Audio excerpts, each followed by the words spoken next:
Ich hätte Millionen verdienen können, wäre ich nicht haltungsmäßig so geblieben, wie ich jetzt bin. Ich habe für eine Diakonie gebaut, lange Zeit. Und wissen Sie, was die zu mir gesagt haben?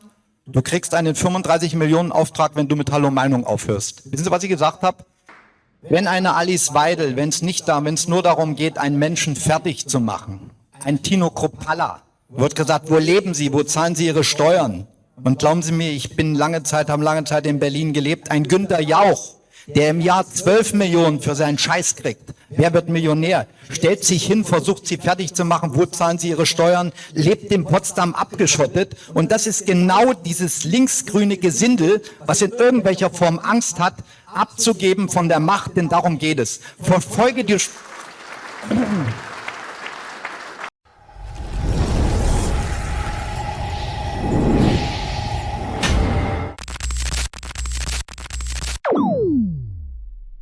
Hey Leute, stellt euch mal vor, Mächtige wollten mich kaufen, aber ich weigere mich, mein Prinzip zu verraten. In dieser explosiven Rede, sie wollten mich kaufen, zeigt Peter Weber, wie weit die Politiker und die Medien wirklich gehen, um euch zu täuschen. Er deckt auf, was hinter den Kulissen abgeht und warum er standhaft bleibt. Und das müsst ihr unbedingt hören. Schaut euch das Video an, lasst ein Like da, abonniert den Kanal und schreibt mir eure Meinung in die Kommentare. Auf geht's! Vielen Dank für die einleitenden Worte. Ich bin ja hierher gekommen, um Zuhörer zu sein. Aber jetzt möchte ich gerne die Gelegenheit nutzen, meine Gefühle und unsere Eindrücke der vergangenen Wochen mitzuteilen. Zunächst mal ist es so, dass was ich hier erlebe, Sie alle haben eines. Ich muss eines noch mal sagen, draußen der Service, die Bewirtung hervorragend. Also da muss man mal sagen, Gulach, also ganz toll.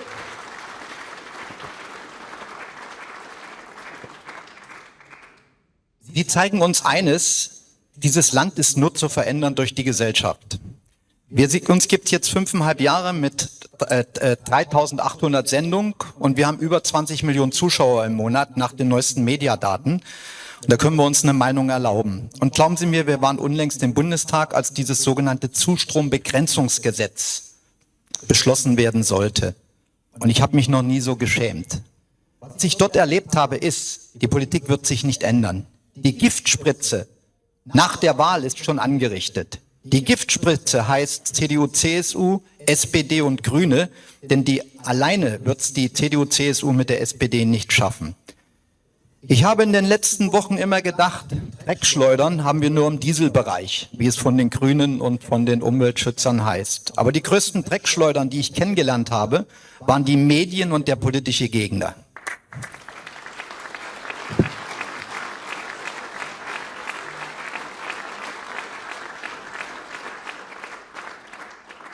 Ich glaube, wir alle sind froh, wenn es morgen durchs Ziel geht, denn ich habe von diesem Wahlkampf, von dieser Missachtung der Menschenwürde die Schnauze gestrichen voll.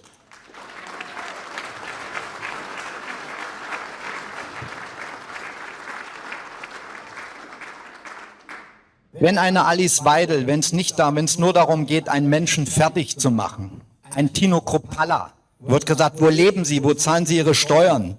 Und glauben Sie mir, ich bin lange Zeit in Berlin gelebt, ein Günter Jauch, der im Jahr 12 Millionen für seinen Scheiß kriegt. Wer wird Millionär? Stellt sich hin, versucht sie fertig zu machen, wo zahlen sie ihre Steuern, lebt in Potsdam abgeschottet. Und das ist genau dieses linksgrüne Gesindel, was in irgendwelcher Form Angst hat, abzugeben von der Macht, denn darum geht es. Verfolge die...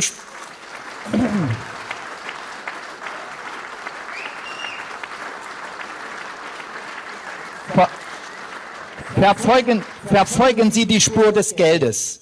Und der Sumpf wird ausgetrocknet. Schauen Sie sich J.D. Vance an. Und wenn die zweitstärkste Kraft in Umfragen, eine Parteivorsitzende und eine Spitzenkandidatin in München bei der Münchner Sicherheitskonferenz ausgeladen wird, sie muss rausgehen und J.D. Vance, den Vizepräsidenten von Vereinigten Staaten, muss sie in einem anderen Hotel treffen, dann wissen Sie, was mit diesem Land los ist.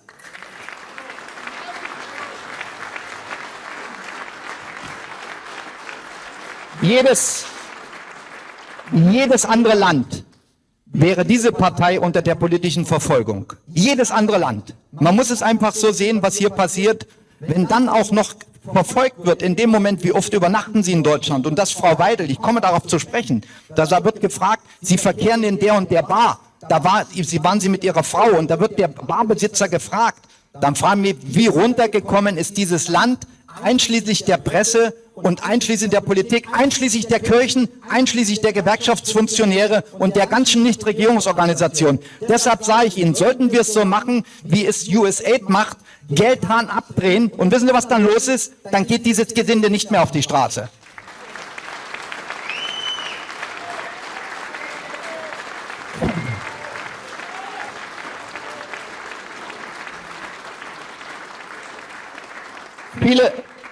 Viele von Ihnen sind Eltern, wissen, was es bedeutet, Kinder zu haben oder Enkelkinder. Wir waren in Berlin, wir haben uns das angeschaut, diese Debatte, die sogenannte Zustrombegrenzungsgesetz. Wissen Sie, um was es nicht mehr ging? Um ein 2-jähriges Kind, das hingerichtet wurde in Aschaffenburg. Darum ging es nicht mehr.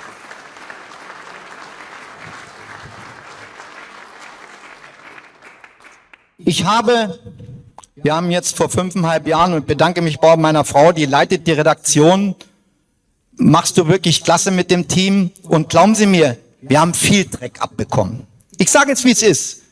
Ich hätte Millionen verdienen können, wäre ich nicht haltungsmäßig so geblieben, wie ich jetzt bin. Ich habe für eine Diakonie gebaut, lange Zeit. Und wissen Sie, was die zu mir gesagt haben?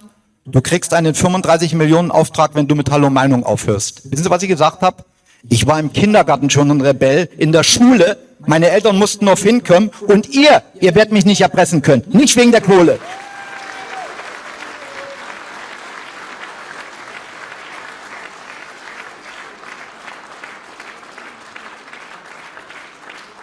Meine Damen und Herren, ich habe in verschiedenen Ländern dieser Welt, schon lange her, ich habe in Saudi-Arabien gearbeitet, in den Vereinigten Staaten. Glauben Sie mir eines, insbesondere in dem vorderasiatischen Saudi-Arabien, ich würde nicht mehr hier stehen, hätte ich mich so aufgeführt, wie manche Leute, was wir hier erleben. Und ich frage Sie, gestern ist ein junger Spanier in Berlin vor dem Holocaust-Denkmal abgestochen worden. Er ist nur durch die schnelle Hilfe, hat er überlebt, durch eine Notoperation. Es ist ein 19-jähriger Syrer, der Polizei bekannt war. Und ich frage mich, warum gibt es denn keine Sondersendung? Ich sag's Ihnen, weil die Hosen voll haben, weil die genau sagen, da müssen wir unseren ganzen Scheiß, den wir hier verabreichen in Deutschland, müssen wir nämlich offenbaren und nicht, dass die AfD morgen noch 3% mehr bekommt.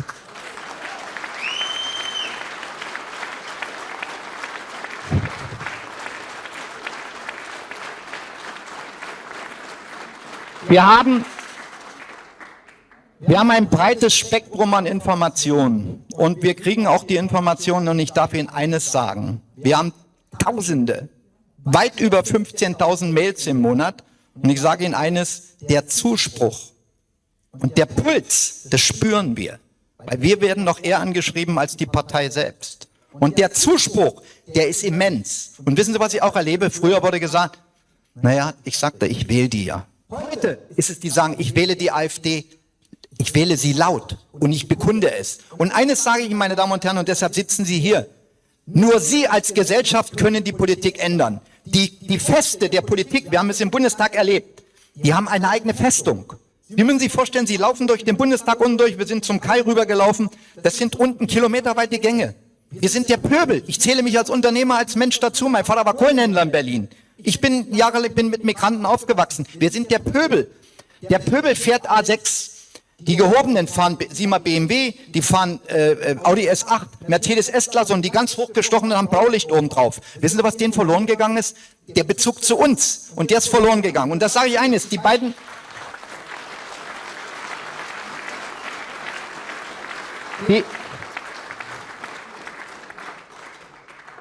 Die Kandidaten, die Sie hier, und ich bedanke mich, dass ich in Viersen hier im Kreisverband reden darf, die Kandidaten zeigen eines. Martin Vinzenz und Kai Gottschalk zeigen eines, die Verbundenheit zum Bürger. Die ist nicht mehr vorhanden. Ich weiß nicht, wie es Ihnen geht, wenn Sie manchmal sagen, oh, der Herr Bürgermeister hat keine Zeit. Bei uns, der Herr Landrat hat keine Zeit. Ich sage, ich zahle doch die Pfeifen, dann müssen Sie Zeit für mich haben. Jetzt ganz ehrlich.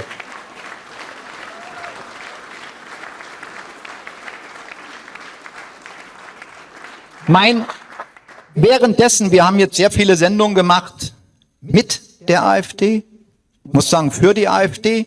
Denn wenn der Öffentlich-Rechtliche eine Haltung hat, die gänzlich vernichtend ist gegen die AfD, muss ich sagen, setze ich mich als Verantwortlicher bei Hallo Meinung dafür ein, die AfD in das Licht zu rücken, die es ihr nämlich gebührt, in eine vernünftige Betrachtungsweise. Und da muss ich Ihnen eines sagen, wir haben mit der Angie Selisarias in Gelsenkirchen gedreht.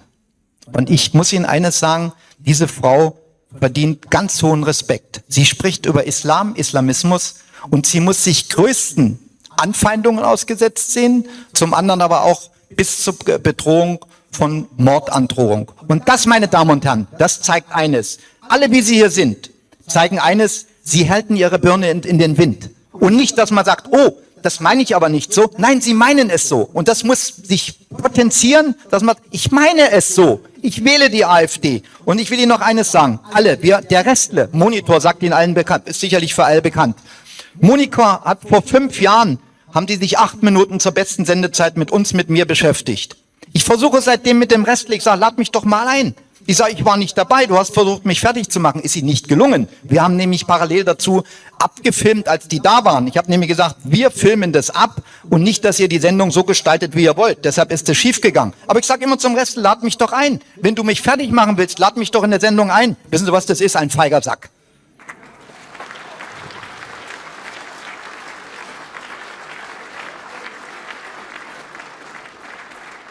Meine Damen und Herren, wir haben eine gesellschaftliche Schieflage. Das fängt damit an, dass keine Kindergartenplätze vorhanden sind. Das fängt damit an, dass die Bildung unten durch ist. Wir haben einen Mediziner da, einen Promovierten. Das Gesundheitssystem ist kaputt. Wenn du einen Facharzt haben willst, wartest du auf Monate darauf. Krankenhäuser müssen bewacht werden mit Security. Schulen müssen bewacht werden mit Security. Heute weißt du nicht mehr, kommt meine Tochter, mein Enkel noch lebend aus der Stadt zurück? Das ist so. Wir sehen auch eines, was die Weltpolitik angeht. Glauben Sie mir, ich war mit 10 Jahren, war ich in Berlin dagestanden, als John F. Kennedy in Berlin war. Und seinerzeit war 1962 die Kuba-Krise. Das heißt also, die Russen wollten auf Kuba Atomraketen stationieren. Und wenn Kennedy nicht mit Khrushchev in letzter Minute gesprochen hätte, dass das rote Telefon eingeführt wurde, hätten wir einen Atomkrieg gehabt. Nach dem Abwurf in Japan. Und die haben eines gemacht, die haben miteinander gesprochen. Und was wir jetzt erleben, mit einer Politgöre namens Annalena Baerbock, ist für mich eine absolute Politgöre, die zerstört alles.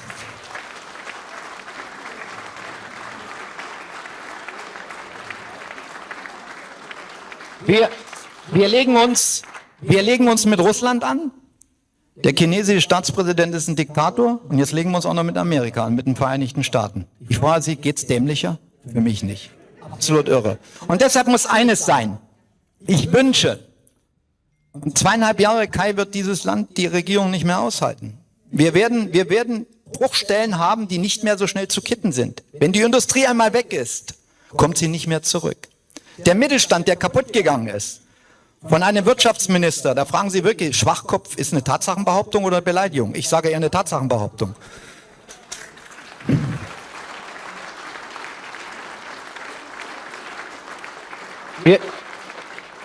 Unser Land wird diesen Zustand unter den politischen Gegebenheiten keine 2,5 Jahre aushalten. Ich wünsche deshalb, ich bin nicht in der Partei, bin aber der Partei nahestehend, und schätze die Menschen, mit denen ich spreche, und bedanke mich dafür.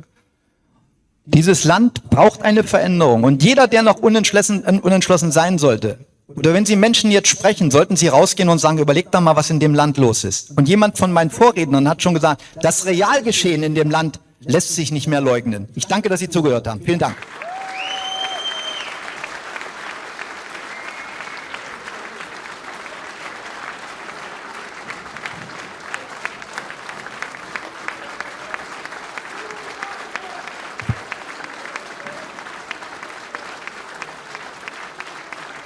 Vielen Dank.